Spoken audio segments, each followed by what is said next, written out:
रहीम। इन दीना इंदल्लाहिल इस्लाम, इस्लाम ही अल्लाह का दीन है। वतइज़्ज़ु मन तशा वतज़िल्लु मन तशा बियदिकल खैर इन्नका अला कुल्लि शैइन कदीर। अल्लाह सुब्हान ताला ही जिसे चाहे इज्जत देते हैं और अल्लाह सुब्हान ताला ही जिसे चाहे जिल्लत देते हैं और वही हर चीज़ पर कादिर है। आशिकाने पाकिस्तान और आवाज़ की दुनिया के दोस्तों, ये वाह टीवी ह्यूस्टन टेक्सास से खादम पाकिस्तान और गुलाम रसूल नासिर जान अली शाइद की आवाज़ है और आपकी खिदमत में सलाम अर्ज़ करता है। नाज़रीन, आप जानते हैं कि पाकिस्तान के हालात इस वक्त इंतहा से ज़्यादा नासाज हैं। हिंदुस्तान नकब डकाई बैठा है कि कब वो हमारे मुल्क पर हमला कर दे। हमारे पाकिस्तान के अंदर आर्मी, आवाम और इमरान खान की वजह से जो प्रॉब्लम आई है, पहले तो इमरान खान ने हालात ऐसे पैदा कर दिए कि लोगों को कहा कि मेरे साथ जो कुछ हुआ है वो आर्मी ने करवाया है, और उसके बाद अब किसी और ने करवाया। फिर ये नवाज शरीफ का ड्रामा शुरू हो गया, फिर मरियम नवाज का ड्रामा शुरू हो गया। मुझे समझ नहीं आती, हमने भारत के साथ आज़ादी ली 1947 में। हिंदुस्तान कहाँ से कहाँ चला गया और हम कहाँ पर खड़े हैं। हैरत की बात है कि हमारे मुल्क में मार्शल लॉ लगे, हिंदुस्तान में कभी मार्शल लॉ नहीं लगा। उसके साथ ज़्यादा हैरत की बात है कि हमारी इंडस्ट्री इस कदर तरक्की कर चुकी थी, एक ज़माने में हमसे कोरिया ने पूछा था कि आपका मेथड क्या है, किस तरह से हम आपकी तरह तरक्की करें। फिलिपीन हमें फॉलो करते थे, जापान हमें फॉलो करता था कि पाकिस्तान ने इतनी तरक्की इतने छोटे अरसे में कैसे कर ली। और फिर क्या हुआ, हमारे मुल्क में दुश्मन पाकिस्तान आया, उसने आके अयूब खान से लड़की ली और ताशकंद का बहाना बनाकर एक पार्टी बनाई, क्योंकि हिंदुस्तान का जासूस था जिसका नाम था जुल्फकार अली भुट्टो। मैं जब ये कहूंगा तो बहुत से पीपीपी के लोग यहाँ चीख उठेंगे। सही है, वो गद्दार था, गद्दार पाकिस्तान था। वो भी गद्दार, उसकी बेटी भी गद्दार, गद्दार की औलाद गद्दार। उसने आकर जब ये कहा मचीब उधर तुम इधर हम, क्योंकि वो जानता था कि मशरकी पाकिस्तान की आबादी मगरबी पाकिस्तान से ज्यादा है और वो कभी भी नंबर 1 नहीं बन सकेगा, लिहाजा उसने किस्सा ही खत्म कर दिया। मजीब को जब पता चला कि उधर तुम इधर हम, तो उसने कहा ठीक है, हम बंगाली हैं, वैसे भी हमारे पाकिस्तानी उधर मगरबी पाकिस्तान, पंजाब, पख्तून, सिंधी, बलोची, बरोई, उनके साथ हमारी नहीं बन सकेगी। तो उसने भी अपने एक अलग मुल्क बना लिया। जुल्फकार अली भुट्टो ने पाकिस्तान की पीठ में वो छुरा पेवस्त किया अपने आप को इक़्तिदार में लाने के लिए कि आप सोच नहीं सकते। और आज वो उसे कहते हैं शहीद पाकिस्तान। किस चीज का शहीद पाकिस्तान? गद्दारान पाकिस्तान, गद्दार पाकिस्तान।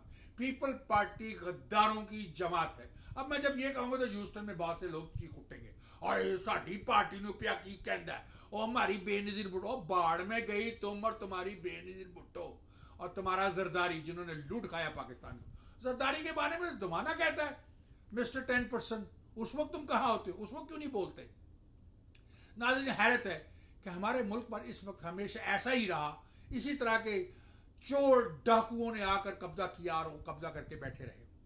कब हम उसी तरक्की जैसे अयूब के जमाने में, हालांकि अयूब खान आप जानते हैं एक फौजी हुक्मरान था, जितनी तरक्की पाकिस्तान ने उस जमाने में की थी, जो डैम बने अयूब खान के जमाने में बने, और उसके बाद आज तक कोई डैम नहीं बन सका। क्या वजह यह है कि वो अयूब गद्दार नहीं था। अयूब बहुत पाकिस्तान से प्यार करने वाला शख्स था। हमने उसको भी उठा दिया, उसको भी गद्दार का, उसको भी गालियां निकाली, उसको भी भगा दिया। उसके बाद डाकू हुए पाकिस्तान, जुल्फकार अली भुट्टो के हाथ में हमने हुकूमत दे दी, जिसने मुल्क के 2 टुकड़े करवा दिए। और आज क्या हो रहा है?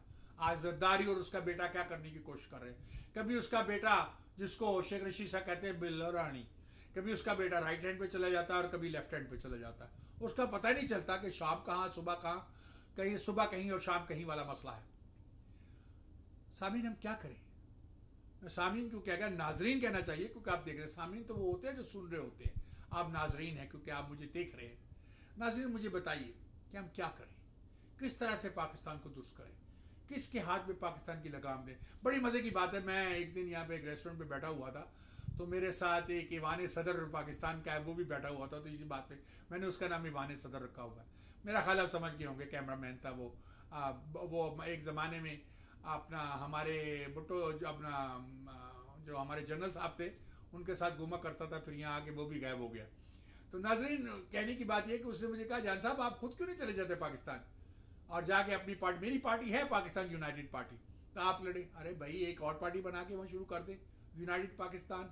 ये मेरे पार्टी का नाम है United Pakistan party, pub, Pakistan United party, माफ़ी चाहता हूँ, पाकिस्तान यूनाइटेड पार्टी, ये मेरी पार्टी का नाम है। मुझे उसने कहा कि आप पब के जरिए जाके वहाँ क्यों ना करें, तो मैंने कहा वो सब यही करेंगे, पब पब पब पब आ गया, पब आ गया। तो मेरी जान ये पाकिस्तान में चलती रहती है। वहाँ के आवाम को दुरुस्त होना पड़ेगा, अपने आप को चेंज करना पड़ेगा। जब तक आवाम चेंज नहीं होगे कुछ नहीं होगा। आपकी जहनीत ऐसी है कि आप कहते हैं घर बैठे बिठाए हमें सब कुछ मिल जाए, हमें मुफ्त में खाना मिल जाए, हमें मुफ्त में रोटी मिल जाए, हमें, आपको कोई परवाह नहीं कि मुल्क के साथ क्या हो रहा है। आपके बैंक में पैसे आने चाहिए, आपके पास पैसे आने चाहिए। जैसे नवाज शरीफ है, उसे कोई परवाह नहीं कि पाकिस्तान के साथ क्या था। मरियम नवाज आज चीखती फिर रही है, चलाती फिर रही है। जब तुम्हारा बाप पाकिस्तान पावर में था, क्या किया उसने पाकिस्तान के लिए? कितने डैम बनाए उसने? क्या किया? लूट के खा गए तुम लोग। अरे लोहार की औलाद, मेरे दादा से पैसे लेके नवाज शरीफ के बाप ने आके लाहौर में लोहार की दुकान खोली, और कहां से कहां पहुंच गया। ये लोहारों की औलाद है। और वो जो चोर सिंध का पीपी वाला जुल्फकार अली भुट्टो, क्या औकात है उसकी? एक गद्दारे पाकिस्तान, हिंदुस्तान में हिंदू मां का बेटा। वो तो इसके बारे में ये भी कहा जाता है, किसी को ये नहीं पता कि वो मुसलमान भी है कि नहीं। उसके बारे में ये भी कहा जाता रहा भुट्टो के बारे में कि शायद वो हिंदू हो। तो सर जी ये मैं क्या बताऊं, हमारे पाकिस्तान की तकदीर ही ऐसी है कि हमें कायद आजम और लियाकत अली खान के बाद कोई सही लीडर नहीं मिला। अगर मिला था तो फौजी हुक्मरान अयूब खान, जिसको हमने वहां से भगा दिया। तो नाजरीन ये बातें बड़ी सोचने की। अब हमें क्या करना चाहिए? करना ये चाहिए कि अवाम को अपनी सोच को बदलना पड़ेगा। आप अपनी सोच बदलें, देखेंगे पाकिस्तान के लिए क्या सही है, हमें क्या करना चाहिए पाकिस्तान के लिए, और हमें अपने आप को पीछे डाल देना चाहिए पाकिस्तान को आगे। अपनी इंडस्ट्री को दुनिया के किसी, मैं अमेरिका में रहता हूँ, जब मैं किसी स्टोर पे जाता हूँ कोई चीज़ खरीदनी होती है, मैं कहता हूँ मेड इन पाकिस्तान है। मैं अभी कल एक दुकान पे अमेरिकन शॉप में गया ग्रोसरी लेने के लिए, तो चावल लेने थे। मैंने कहा आपके पास पाकिस्तानी बासमती चावल नहीं है? तो बड़ा हैरान हुआ, पाकिस्तानी बासमती चावल? मैंने कहा दुनिया में बेहतरीन बासमती चावल पाकिस्तान से होते। तो उसने अपने मैनेजर को बुलाया, उसने मुझसे इंफॉर्मेशन ली। अब वो हो सकता है क्योंकि वो बड़ी कंपनी है, जब वो कंपनी से बात करेगा, अगर कंपनी ने पाकिस्तानी बासमती चावल खरीदे तो 1 टन 2 टन तो नहीं खरीदेंगे, वो हज़ारों टनों के हिसाब से खरीदेंगे। लेकिन होता क्या है, हमारे बेहतरीन चावलों को दुबई ले जाया जाता है, वहाँ पाकिस्तानी की बोरियों से निकाल के हिंदुस्तान की बोरी में लाकर मेड इन इंडिया लगा के बेच दिया जाता है। और ये चीज़ें पाकिस्तानियों के इल्म में होती हैं, उन्हें कोई परवाह नहीं होती। जो पाकिस्तान के ताजर हैं जो बेच रहे हैं, उन्हें पता है इंडिया ये कर रहा है, क्योंकि उन्हें खुद पैसे चाहिए। ये गद्दार हैं, ऐसे गद्दारों को सजा देनी चाहिए। आपने इमरान खान को तो सजा दे दी कि वो इलेक्शन नहीं लड़ सकता। नवाज शरीफ को भी एक ज़माने में निकाल दिया था, वो वापस आ रहा है इलेक्शन लड़ने के लिए कि उनकी अपने भाई की हुकूमत आ गई है। लेकिन ऐसे लोगों को सजा कब देंगे जो कि पाकिस्तान को तबाह कर रहे हैं? भुट्टो को अब कब एक शहीद कहने से बंद आएंगे? वो एक गद्दार शख्स था, गद्दार पाकिस्तान था। मैं तो मानता ही नहीं। आप जरदारी के बारे में जानते हैं, मिस्टर 10% है। अब बिल्लो रानी के बारे में भी आप जानते हैं, जिसे शेख रशीद ने नाम दिया बिल्लो रानी, जरदारी का बेटा। तो अगर वो बिल्लो रानी है तो पाकिस्तान को आप क्या बिल्लो रानियां चलाएंगी? ओ खुदा का खौफ करो यार, खुदा के खौफ से डरो।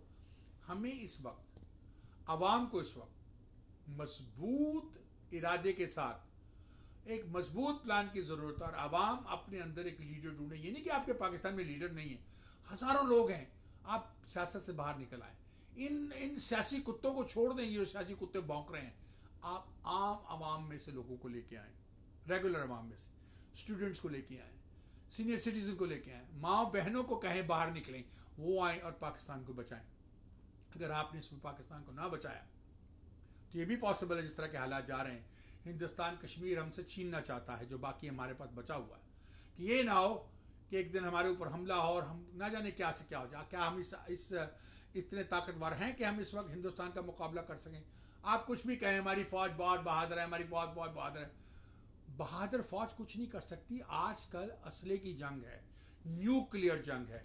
क्या हमारे पास ऐसे न्यूक्लियर आलात हैं, ऐसे न्यूक्लियर हथियार हैं जिनसे हम अमेरिका, इंडिया का या किसी और मुल्क का मुकाबला कर सकें?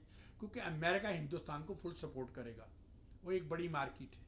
आपकी अब इस वक्त अमेरिका को जरूरत नहीं है। अफगानिस्तान का भी मसला ख़त्म हो चुका है। अब अमेरिका आपकी डंडा करेगा, आप जो कर रहा है जैसे वो कब तक होता रहेगा? आप ज़रा खुद सोचें कि वही यूनाइटेड स्टेट्स है जिससे कल आपकी ज़रूरत थी, आप इसे कैश नहीं कर सके, जो आपको कहते गए आप वो करते चले गए। उस वक्त अगर आप अपनी मनवा लेते, अपना लोन माफ़ करवा लेते, अपना डेट ख़त्म करवा लेते, तो शायद कुछ फ़र्क पड़ता।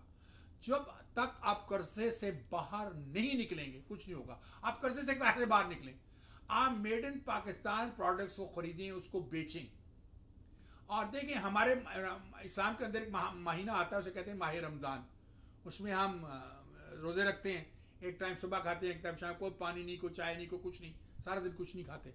रात को फिर हमने बना लिया है इतना कुछ बनाओ और ये बनाओ। हालांकि इस्लाम में कहीं ये नहीं है कि 15 किस्म की डिशेज हों। बड़ा सिंपल सा रिलीजन है इस्लाम।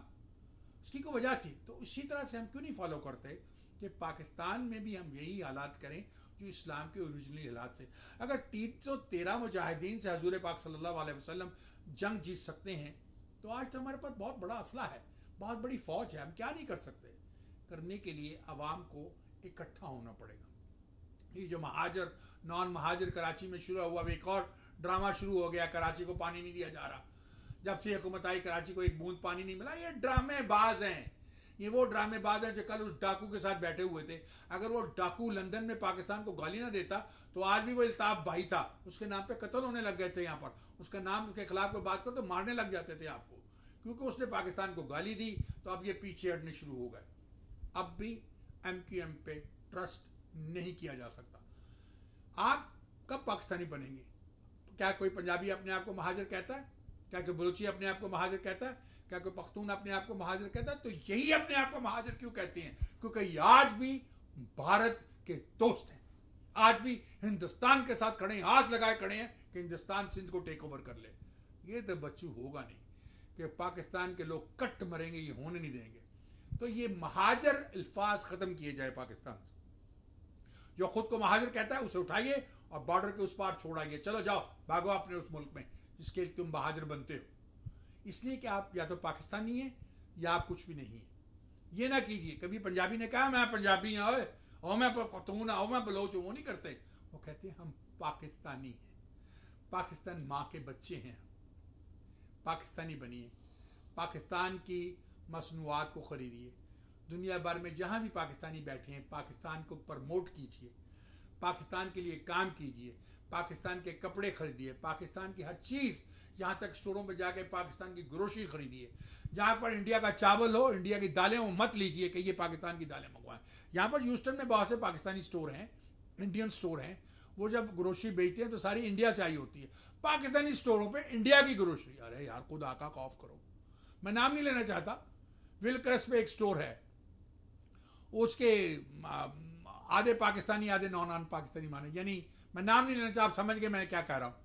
उस स्टोर पर मेड इन इंडिया की चीज़ें बिकती हैं यार, और ख़ुद वो कहते हैं हम पाकिस्तानी हैं। मैंने उस स्टोर पे जाना छोड़ दिया इसलिए कि विलक्रस पे एक स्टोर है, उसके आधे पाकिस्तानी आधे नॉन पाकिस्तानी माने, यानी मैं नाम नहीं लेना चाहता, आप समझ गए मैं क्या कह रहा हूँ। उस स्टोर पर मेड इन इंडिया की चीज़ें बिकती हैं यार, और ख़ुद वो कहते हैं हम पाकिस्तानी हैं।